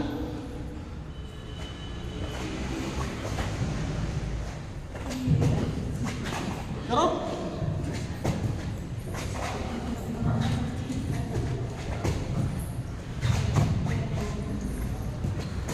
अब जब क्लास में बच्चे आएंगे, युवा आएंगे, देखो देखो थोड़ा इधर रखो, पैर इधर रखो, साइड में रखो, सीधे हो जाओ यार। पीछे माता जी, पीछे माता जी हैं, ध्यान रखना। तो इस तरह एक बार सूर्य नमस्कार कर लो मेरे साथ, हो गया। और कुछ करना है, ये हमने दंड कितने कर लिए, 1 कर लिया सामान्य दंड, ठीक है। दूसरा कर लिया हनुमान दंड, तीसरा कर लिया मिश्र दंड। 3 प्रकार के दंड हो गए। दंड कितने प्रकार के हैं, 12 प्रकार के। कितने प्रकार के, 12 प्रकार के। थोड़े थोड़े करोगे क्या, बोलो कर ले थोड़े थोड़े, अरे 2 2 4 4 कर ले। अच्छा, सबसे पहला है सामान्य दंड। ये जो बैठे हैं इसको विश्राम की स्थिति है, सज्ज विश्राम। तो सज्ज है, इसकी कोई दंड का सज्ज क्या होता है, दोनों पैर एक साथ उठाकर पीछे फेंको, विश्राम सज्ज। और यहाँ से हमें दंड लगाना है, तो सामान्य दंड 1 2 3, 1 2 3, ये क्या हो गया, सामान्य दंड। अब दूसरा क्या है, राममूर्ति। राममूर्ति में क्या करना है, इसी दंड को स्लो मोशन में जाना है और स्लो मोशन में शरीर के अंदर जैसे एक मछली लहराती है ना पानी में, उस तरह लचक आए। देखो किस तरह करना है,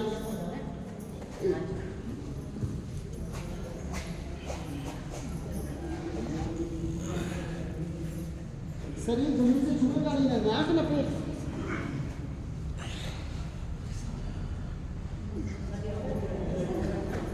ये हो गया राममूर्ति। अब तीसरा है बच्छविकासन। बच्छविकासन में क्या करना है, हाथों को ऐसे रखना है। अब यहां से सज्ज। अब पुशअप करना है,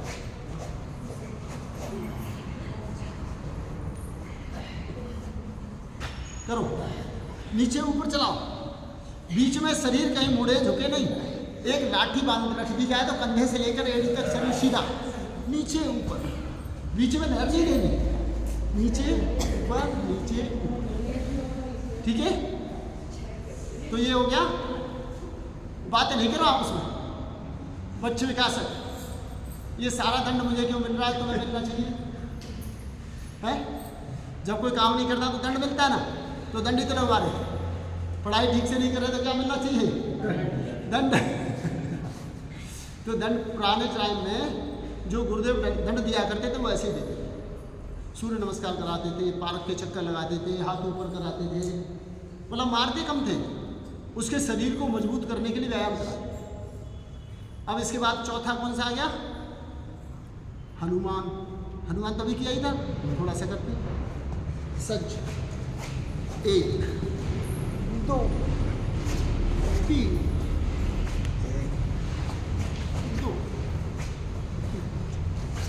ठीक है। अब करते हैं वृश्चिक दंड, बिच्छू।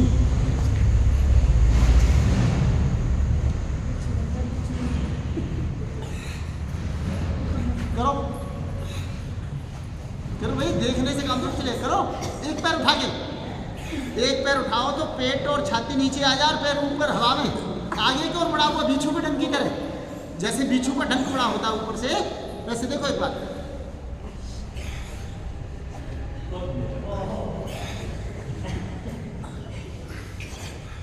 बिच्छू के डंक की तरह। और जब बिच्छू को छेड़ दो तो वो क्या करता है, काटता है, काटने के लिए डंक जमीन पर लाता है ना, तो उसको कहते हैं वृश्चिक पार्ट 2।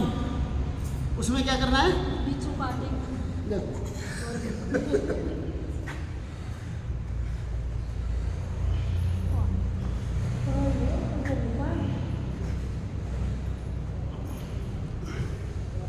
करो करो, थोड़ा बहुत तो पूछ ही ला लो। अरे कोशिश तो करो,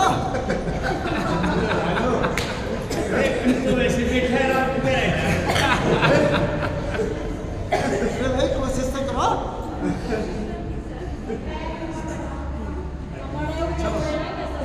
ये हो गए, ये कितने प्रकार के हो गए, 6। 7वां पारसु दंड। पारसु इस भाग को कहते हैं, कोक, पारसु भाग के लिए। तो उसको कैसे करना है, सच। अब ये पैर जंगा हाथ के पास, घुटना सीधा,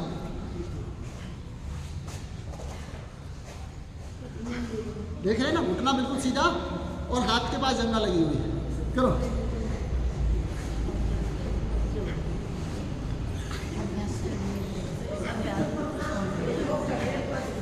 करो, घुटना सीधा।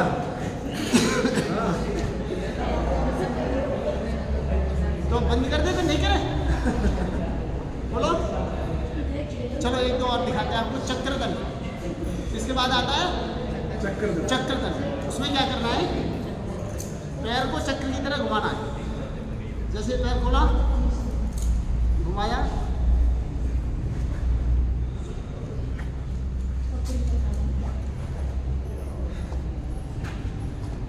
पैर घुमाया, हाथों के नीचे से निकाला, पैर के नीचे ले गए, सीधा करा, दूसरा पैर पलटा और दंड लगा, ठीक है। ये हो गया चक्र दंड। इसके बाद में आता है पलट दंड। सबसे कठिन वही पड़ता है, सबसे कठिन मुझे तो पलट दंड ही लगता है। उसमें क्या करना है, दिखाऊं करके, देखो वही करोगे तो भाई इसको थोड़ा पीछे करना, कोशिश करना। उसमें क्या करना है,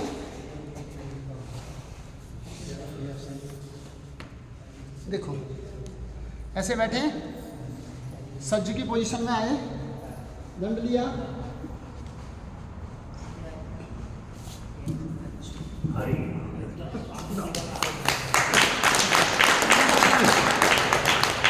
एक ही झटके में जाना होता है और एक ही बार में आना होता है। थोड़ा सा रोज का अभ्यास रहे तो बहुत बढ़िया है। ठीक है, इसके बाद सिंह दंड। 10वां होता है शेर दंड। शेर की तरह पिछले दोनों पैरों पर, और 11वां सर्पदंड और 12वां मिश्र दंड तो आपको करा ही दिया। तो चलो इन दोनों को दिखाई देते हैं, करने तो है नहीं तुम्हें। तो सर्पदंड में, सिंह दंड में क्या करना है?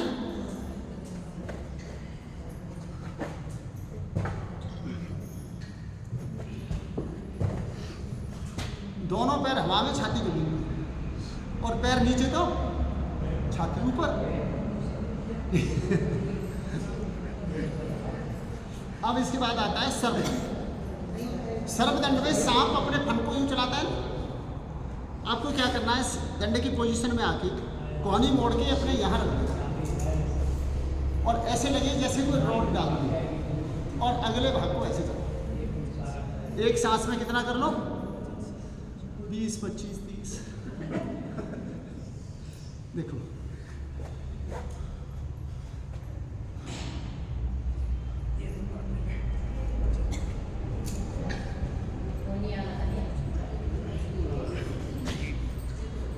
एक सांस में 50 तक हो जाता है। 50 तक मैंने किया, स्वामी महाराज तो ज़्यादा करते हैं, 50 तक मैंने किया है ना।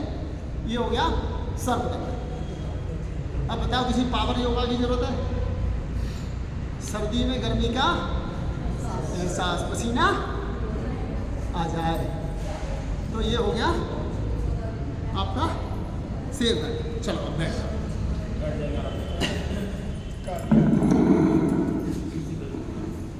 मैंने आपसे जो कहा योगा कर्मसु कौशल, जो मैं ये आपको सूत्र बताता हूँ, इन पर मैं महीनों काम करता हूँ, उनको विचार करता हूँ, किताब में लिखे हुए अर्थ को पढ़ता हूँ, फिर ओम प्रकाश जी जैसे विद्वानों से पूछता हूँ, साहब संस्कृत मीनिंग यही है क्या, इसका अर्थ यही बनेगा क्या। मेडिटेशन में बैठ के उन्हें कुरेदता हूँ, तब जाकर वो समझ में आता है जो मैं आपको बताऊँ।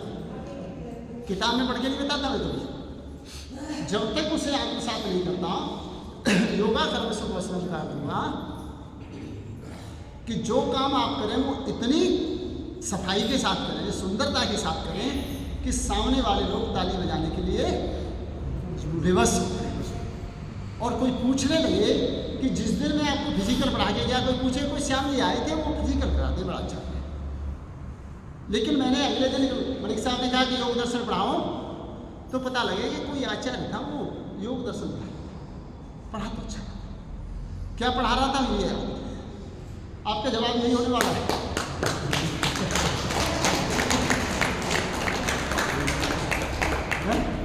पढ़ा तो बढ़िया रहा था, पर याद नहीं। ये आएंगे सर एग्जाम में, आएंगे सारे। सारे सर बता रहे हैं। देखिए इसमें से ये आ सकता है कि हम ये पूछ लें कि दंड कितने प्रकार के, और ज़्यादा दंड जे मारी अभी सारी आएंगी, ये करवा के देखेंगे, देख लेना।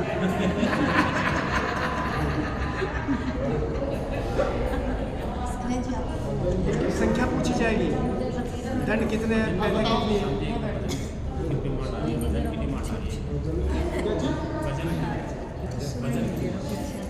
भजन आज इनको सुन लो, भजन बाद में कर लेंगे, बहुत मुश्किल से आए हैं। आज इनका पूरा भरपूर फायदा ले लें। ईमानदारी बात क्या है, मुझे कहा गया था कि 1.5 घंटा 2 घंटा तुम्हें कराना है। अब बताओ 1.5 घंटा हो गया, अभी छुआ है क्या? मुझे तो ऐसे लग रहा है जैसे शुरू हुआ हो। 1.5 घंटा हो गया, मुझे तो ऐसे लग रहा है जैसे अभी शुरू कराए, अभी तो गला गर्म हुआ है। ज्ञान के भंडार हैं, इनका पूरा भरपूर लाभ आज उठाएंगे। सब आगे आगे आ पीछे वाले थोड़े आगे आ जाओ, आ जाओ। जाओ। देखो मैं तो इसलिए बार बार ओम प्रकाश जी से पूछ रहा हूँ, सबसे पूछ रहा हूँ, आपसे पूछ रहा हूँ कि मुझसे क्या पढ़ना चाहते बता दो, मैं तो वही पढ़ा दूँ, है ना। लेकिन आपसे ये कहने के लिए क्या करना पड़ता है, पढ़ाई करनी पड़ती है, पूरे सिलेबस को रटना पड़ता है, ताकि आप पता नहीं कहाँ से कौन क्या पूछ रहे। हमारी क्लासों में परीक्षा में ऐसा हुआ है, योग में PhD करे हुए लोग हमारी क्लास में आ गए, और उस समय बड़ी जिम्मेवारी आ जाती है। अच्छा एक चीज़ और, जैसे मैंने योगा कर्मसु कौशलम कहा, आपको कहीं स्कूल में लेक्चर देने के लिए भेज दिया, अब वहाँ का कोई टीचर पढ़ाने का हो, वो आपसे प्रश्न करे, आप प्रश्नों को उत्तर न ले पाए, तो किसकी फजीयत होगी? बोलो, बताओ किसकी फजीयत होगी? स्वामी की हो स्वामी रामदेव जी की सर्टिफिकेट ले लेते 1100 रुपये ठग रहे, 1100 रुपये सर्टिफिकेट बांट रहे, पढ़ाते लिखाते कुछ है नहीं, कुछ आता जाता नहीं। तो अथ योगा अनुशासन यहाँ से बनेगा। आपको क्या सीखना, याद रखना है। अब आपका एक परिचय और बन गया, मैं कौन हूँ, मैं स्वामी रामदेव का शिष्य हूँ या शिष्या हूँ। अब स्वामी रामदेव का शिष्य हूँ तो कहीं कोई व्यक्ति स्वामी जी के नाम को लेकर उनका अपवाद न करे, कहीं उनका मजाक न उड़ाए। इसकी जिम्मेवारी किसके कंधों पर? हमारे कंधों पर। मैं क्यों पढ़ता हूँ? इसलिए पढ़ता हूँ। क्यों याद करता हूँ? मुझे डर लगता है कोई मेरे गुरु के लिए व्यंग ना कर दे, हाँ रामदेव जी के चेले जाओ। बहुत सुनने को मिल जाता है। मुझे एक यूनिवर्सिटी में हरियाणा में स्वामी जी महाराज ने जयदीप जी ने बुला लिया, स्वामी जी महाराज ने भेज दिया। हरियाणा शिक्षा बोर्ड के प्रत्येक स्कूल के जिले के 3 टीचर, जिसमें अधिकांश PhD और योग में MA। अब मुझे योग दर्शन चाहिए, लेकिन उनसे धन्यवाद लेकर लौटना। उन्होंने मुझसे पूछा, बोले श्याम जी आपकी एजुकेशन क्या है? मैंने कहा मैं स्वामी जी का शिष्य हूँ, ये पर्याप्त नहीं है क्या? बोले स्कूल वाली बता दो। मैंने कहा मैं पढ़ा लिखा ही नहीं, मैं तो खुद अनपढ़ हूँ, पर तुम्हें जो पढ़ाया वो ठीक था या नहीं? तो कहते वो तो ठीक था। फिर वो कहते ये सारा योग दर्शन तुम्हें याद है? और जब पढ़ाने आए हो तो याद करके तो आऊँगा ही। योग दर्शन है कितना? इतना सा। कितने श्लोक सूत्र हैं उसमें? 195। कितने सूत्र हैं? 195, 4 अध्याय, 4 अध्याय, उसमें 195 सूत्र। उसमें याद करने में क्या, थोड़ी थोड़ी मेहनत करो, हो जाता है।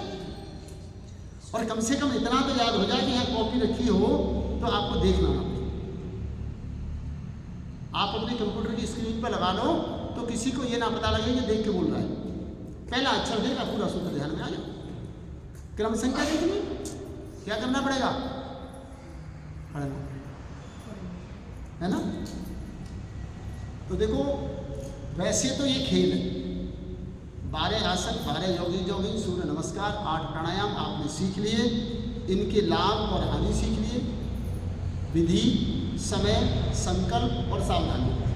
किसी भी आसन और प्राणायाम के बारे में आपने क्या क्या सीखना है? विधि, समय, संकल्प, सावधानी, ठीक है ना। लाभ और सावधानी। कोई भी आसन करा रहे हो, प्राणायाम करा रहे हो, पहले क्या बताना? सावधानी, भाई ये लोग ना करें। उसके करने की विधि क्या है? पेपर में आएंगे ये, कितनी देर तक करना है, और सावधानी क्या रखनी, किस चीज को नहीं करना, करने का लाभ क्या होगा, यही तो बताना है। बताओ कोई बड़ी बात है क्या? विधि, समय, संकल्प, लाभ और सावधानी, बस इतना याद रखना। प्राणायाम के बारे में भी, आसन के बारे में भी। तो आप इतना ही आपने कर लिया तो टीचर बन गए, लेकिन आप बहुत अच्छे टीचर बन गए उसके लिए तो आपको पढ़ाई करनी पड़ेगी, है? उसके लिए आपको निरंतर पढ़ना पड़ेगा, समय भी देना होगा। गीता, रामायण, है ना। मात पिता प्रभु गुरु की वाणी, विनय विचार करे हित जाने। एक लाइन बच्चों को याद करा दो, जीवन में उतारो। माता पिता गुरु और ईश्वर। ईश्वर की वाणी कहाँ से मिलती है हमें? गीता से, वेदों से, उपनिषद से। इनकी बात को बिना तर्क वितर्क के भी मान लो तो हित होगा, अनहित थोड़ी होने वाला। मात पिता प्रभु गुरु की वाणी, विनय विचार करे हित जानिए। किसके लिए लिखी गई? राम के लिए। राम जब बचपन में थे तो क्या स्थिति थी उनकी कि मात पिता प्रभु गुरु की वाणी, विनय विचार करे हित जानिए। आप तो भलाई होने वाला है, इसमें क्या? इतना सी एक आदत बना लो कि इनमें से कोई बोल रहा है तो हित ही होगा, ये भी तो नियम हो गया ना। हमें तो हर बात में तर्क करना है नहीं? तो मात पिता प्रभु गुरु की वाणी, विनय विचार करे हित जानिए। आपको रामायण की 2-4 चौपाइयाँ क्लास में सुना दो, 2-4 गीता के मंत्र सुना दो, 2-4 उपनिषद सुना दो, योगी सूर्य नमस्कार वो सब कराते हैं, कुछ योग दर्शन बता दो, तभी तो क्लास में आनंद आता है। तो चलो प्राणायाम करोगे या कुछ पढ़ोगे? बताओ क्या करोगे? पढ़ने का विचार है। क्या पढ़ोगे? योग दर्शन पढ़ाए? जो आप पढ़ाए भजन भी बहुत बढ़िया सुनाते हैं, भजन सुनेंगे। अरे चलो देख भजन सुना दे। उठने का मन नहीं चलो कपालभाति सीधे बैठो। भजन बहुत बढ़िया नहीं सुनाता, एक आधा भजन याद कर लेता हूँ तो थोड़ा सा।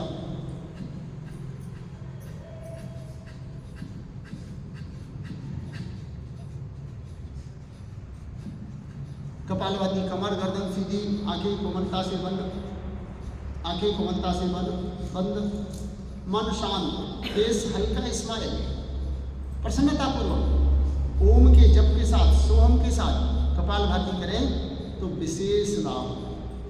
पेट के तमाम रोग, अहम वैश्वानरो भूत्वा प्राणिनां देहमाश्रिते प्राण अपान समाहिते पचाम्यन्नं चतुर्विधम्। ये कपालभाति के लाभ बता दिए मैंने। अहम वैश्वानरो भूत्वा प्राणिनां देहमाश्रिते प्राण अपान समाहिते पचाम्यन्नं चतुर्विधम्। हम जो भोजन करते हैं उसके पाचन कितने प्रकार का है? 4 प्रकार का। भगवान के समय गीता के 15वें अध्याय के 14वें श्लोक में ये लिखा, अहम वैश्वानरो भूत्वा, मैं वैश्वानर अग्नि हूँ। प्रत्येक प्राणी के शरीर में परमात्मा का निवास स्थल कहाँ है? नाभि। नाभि में क्या है? जठराग्नि। वैश्वानर अग्नि किसको कहा? जठराग्नि को। प्राणी नाम देह आश्रित है, प्राणी की जो देह जिस पर आश्रित है वो कौन सी है? जठराग्नि। मंद हो गई तो अपच, तीव्र हो गई तो एसिडिटी, है ना? तो ये सारा का सारा सिस्टम कौन संभालता है? जठराग्नि। अब इस जठराग्नि को प्रदीप्त करने के लिए क्या करना है? प्राण अपान समानते, प्राण अपान और समान का घर्षण करके पचाम्य अन्नम चतुर्विधम, 4 प्रकार के अन्नों का पाचन करो। अन्न का 4 प्रकार का पाचन करो।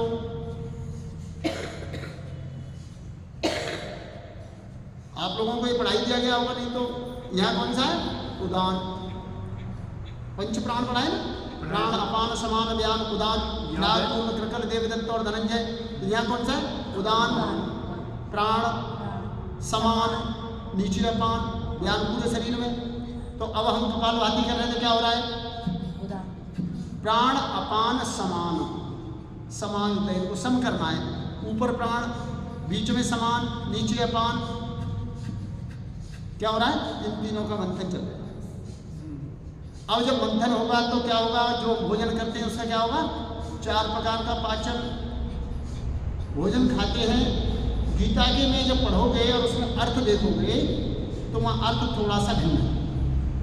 मैं नहीं कह रहा वो गलत है, उन्होंने अपने संदर्भ में लिखा। उन्होंने 4 प्रकार के अन्न लिखे।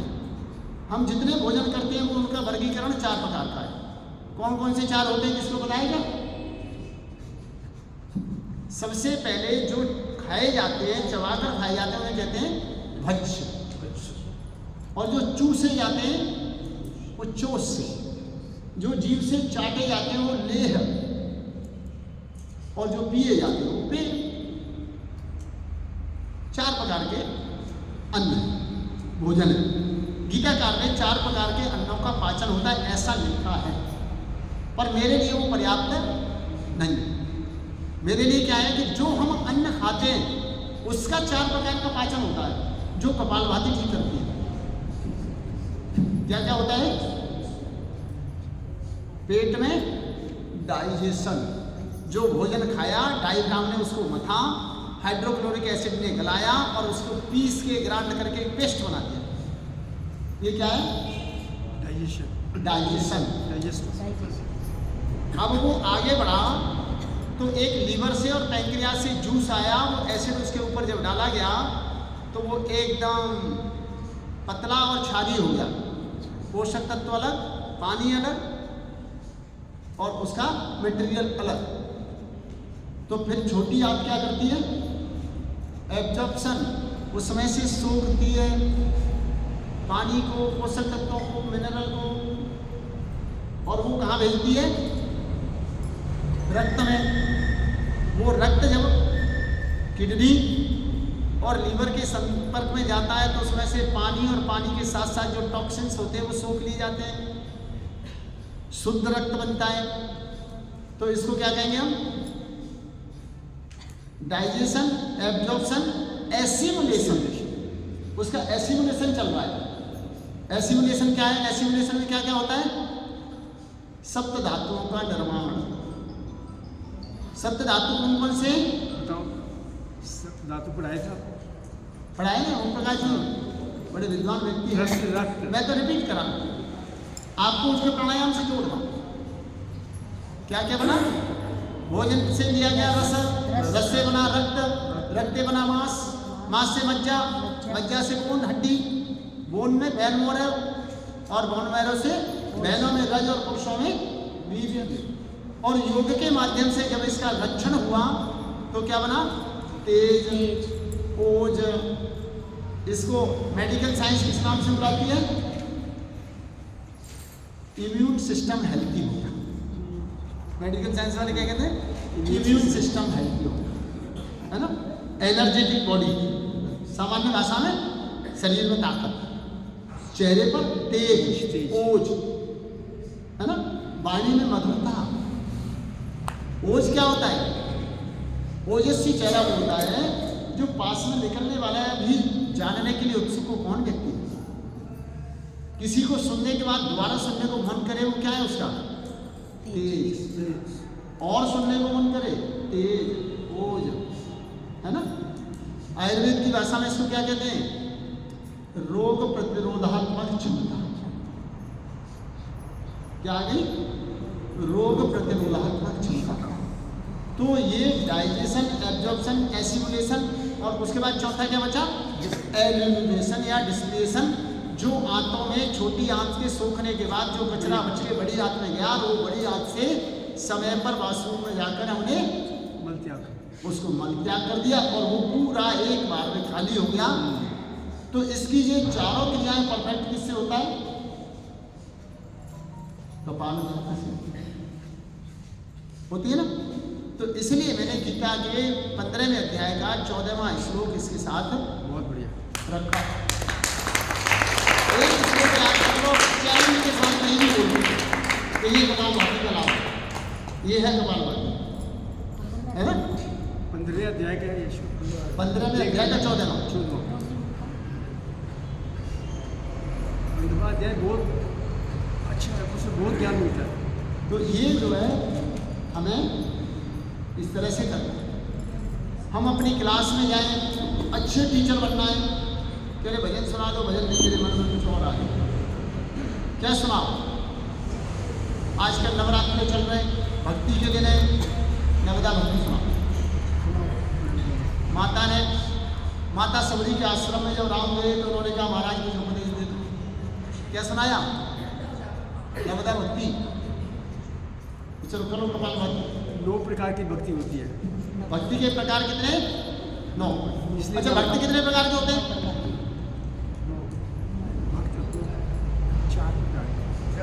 भक्त 4 प्रकार के। गीता के 7वें अध्याय का 27वां। चतुर्विधा भजन्ते मां जना सुकृतनो अर्जुन आर्तो जिज्ञासु अर्थाति ज्ञानी भर्तर सम। आर्त दुखी लोग भक्ति करते हैं, होते हैं आर्त। अर्थाति कुछ पाने के लिए करते हैं, है ना? आर्त दुखी, अर्थाति धन की प्राप्ति, और जिज्ञासु जानने के लिए, ज्ञानी जान चुका है इसलिए। एक्चुअल भक्त वही है। तो 4 प्रकार की भक्ति और उनकी भक्ति करने के 9 प्रकार नोट करो। उसे हम रामायण भागवत महापुराण की भाषा में कहें तो श्रवणम कीर्तनम विष्णु स्मरणम पाद सेवनम अर्चनम वंदनम दास्यम सख्यम आत्मनिवेदनम 9 हो गई। चलो कपालभाति करो और मैं आपको नवदा भक्ति रामायण में कैसे लिखी होता। नवदा भगति कहूँ तो पाई सावधान सुन मम माही। प्रथम भगति संतन कर संगा दोसर रति मम कथा प्रसंगा। गौरपद पंकज सेवय तीसरी भगति अमान चौथी भगति मम गुण गण करय कपट तजियान मंत्र जाप मम दृढ़ विश्वासा पंचम भगति सुवेद प्रकाशा छठदम शील विरति सब कर्मा छठदम शील विरति बहु कर्मा निरत निरंतन सज्जन धर्मा सप्तम सममो मैं जग देखा होते अधिक संत कर लेखा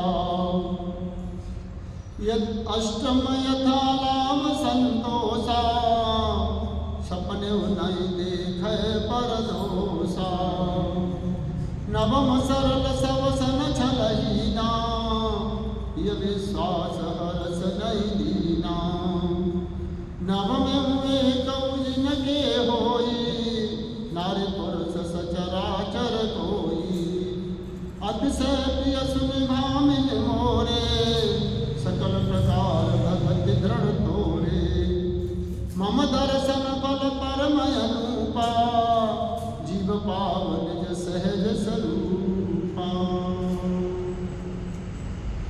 हमारी भक्ति का मूल आधार क्या है? भगवत प्राप्ति। लेकिन भगवत प्राप्ति से पहला स्टेज क्या है? आत्म साक्षात्कार। मम दर्शन फल परम अनुपा। भगवान कहते हैं कि जब मेरा दर्शन हो जाता है तो उसके परिणाम स्वरूप क्या होता है? जीव पाव निज सहज स्वरूपा, अपने स्वरूप को जान लेता है, अर्थात स्वयं को तत्व से जान लेता है। मैंने स्टार्टिंग किया था ना आपसे, तत्व से जान लेता है मैं कौन हूं। रामायण की भाषा में मैं कौन हूं? ईश्वर अंश जीव अविनाशी चेतन अमर सहज सुख राशि परवश जीव सुबस भगवंता जीव अनेक एक श्रीकंता। है ना? तो इस तरह से आप लोगों ने नवदा भक्ति, स्वामी जी महाराज आजकल इस पर विशेष जोर देते। नवदा भक्ति, हम सब सनातन का योग है, सनातन की बात करते हैं। हमें ना तो नवदा भक्ति याद है, ना हमें विजय रथ याद है, ना हमें शिव जी का रुद्राष्टक याद है, न भगवान राम के प्रकट होने की वंदना याद है। क्या याद है? कैसे सनातन स्थापित करोगे? है? विजय रथ के बारे में किस किसने सुना है? बताओ। विजय रथ के बारे में किस किसने सुना है? सुना ही नहीं।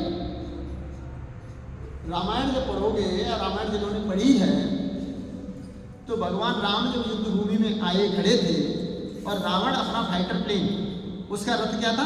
फाइटर प्लेन, अस्त्र शस्त्रों से सजा हुआ। अस्त्र शस्त्रों से सजे हुए रथ को आज की भाषा में क्या कहेंगे? Fighter plane.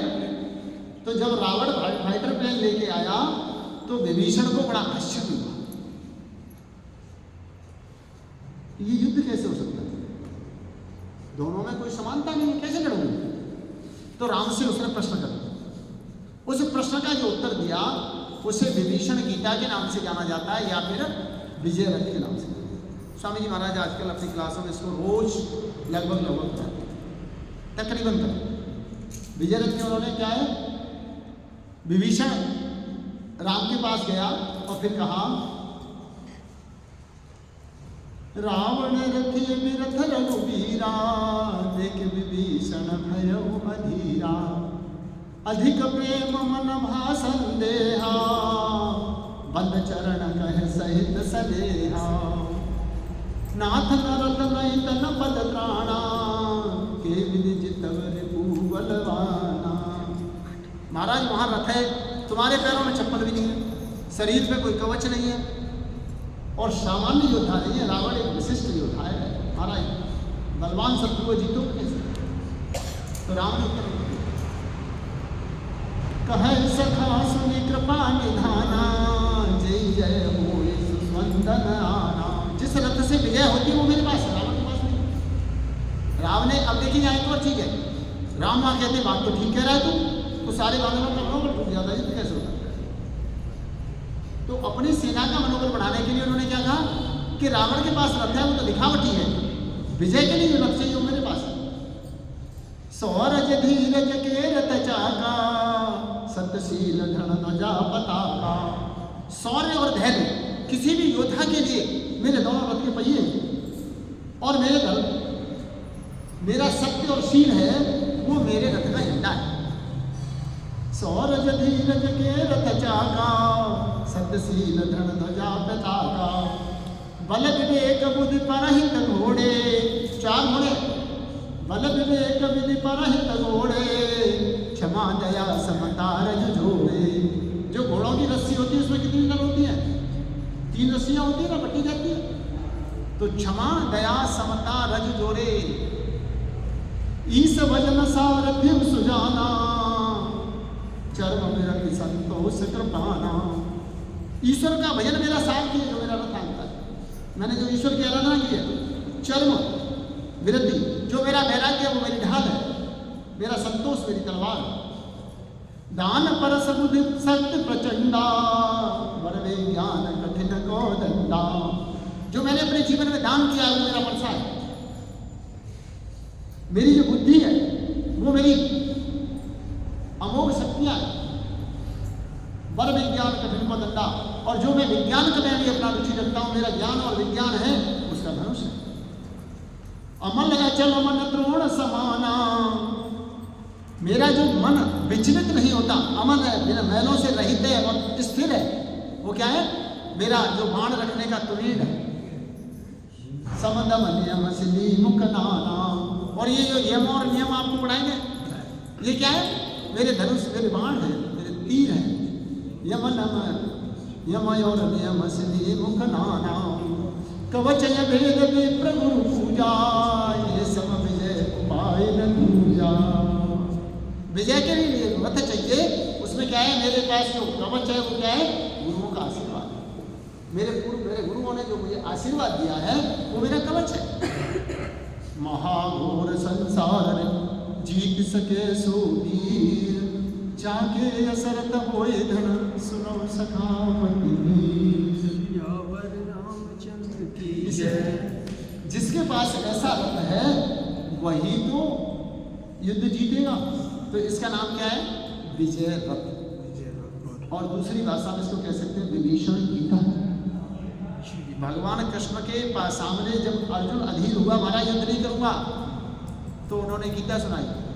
विभीषण गया, कैसे युद्ध करोगे? जो विचलित हुआ तो उसको गीता सुनाई, है ना। स्वामी महाराज कहते हैं ये हम सबको याद होनी चाहिए। गीता के 16वें अध्याय के 5 श्लोक। तब स्वामी जी महाराज के शिष्य कह रहे कि हिम्मत करो। गीता के पहले 16वें अध्याय के 5 श्लोक, दूसरे अध्याय का 48वां और 50वां योग दर्शन।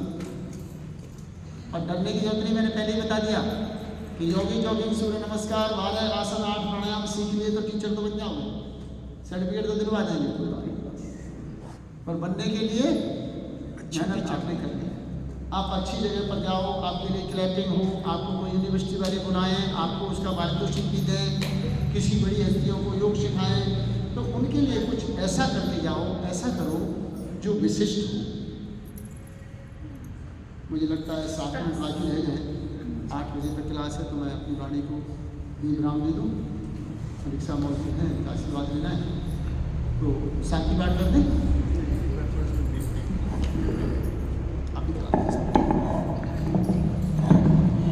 आज हमारा बहुत सौभाग्य है कि हमारे मध्य में योगाचार्य जी आए हमारे इसमें। ये दिल्ली प्रांत के प्रभारी हैं पतंजलि योग समिति के। इन्होंने अपने थोड़े से समय में गागर में सागर भर दिया। आपको योग भी कराया, आपको कथा भी करा दी है, और इन्होंने अपने वक्तव्य भी इतना सुंदर दिया कि आपके मन मस्तिष्क में ये बातें बैठ गई होंगी। जो हमने पहले पढ़ाया था वो थोड़ा रिवाइज हो गया, और मैं आदरणीय जी का बहुत बहुत आभार व्यक्त करता हूँ।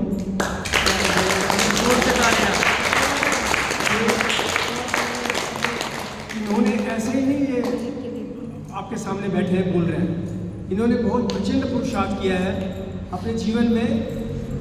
जैसे इन्होंने बताया कि छोटी छोटी पर्चियाँ लेके जेब में रख लेते हैं और उसको रिवाइज करते रहते हैं। तो मंजिलें यूं ही नहीं मिलती राही को, दिल में जुनून सा जगाना पड़ता है। मंजिलें यूं ही नहीं मिलती राही को, दिल में जुनून सा जगाना पड़ता है। चिड़िया से पूछा कि घोंसला कैसे बनता है, वो बोली कि तिनका तिनका उठाना पड़ता है। इन्होंने कितना पुरुषार्थ किया है हम जानते हैं, और आप भी इसी तरह पुरुषार्थी बने, प्रचंड पुरुषार्थ करें। जैसे तरीका इन्होंने बताया है उसको अपनाएं। और इनकी उम्र 50 के आसपास है, लेकिन ऊर्जा 60 है, 60 साल की रनिंग है, चल रही है साथ। और किसी भी युवा से ये कम नहीं है। 15, 16, 20, 25 साल का युवा भी आएगा तो there is no comparison, he is excellent. इनके लिए एक बार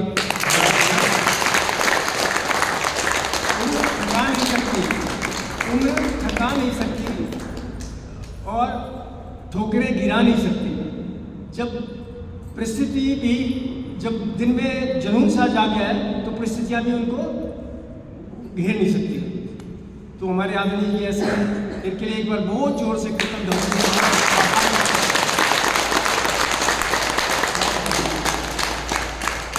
पहले देखो शाम से शुरू करो, नाम देखो, नाम से शाम, और फिर उसमें सर्व, जैसे ना सर्व संपन्न गुण, इनकी व्याख्यान अगर करेंगे तो बहुत समय हो जाएगा।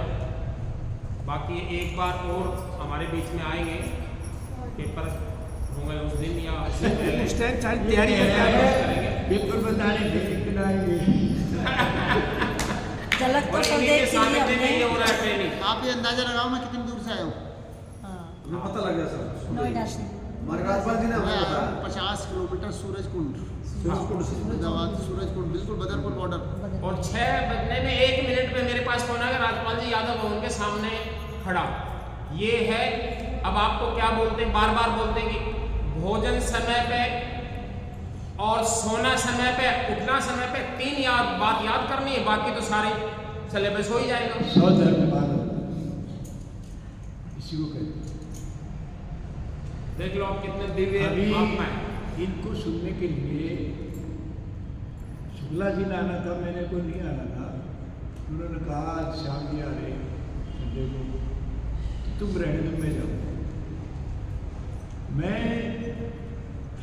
मेरे हर आदमी का अपना स्वभाव होता है, जो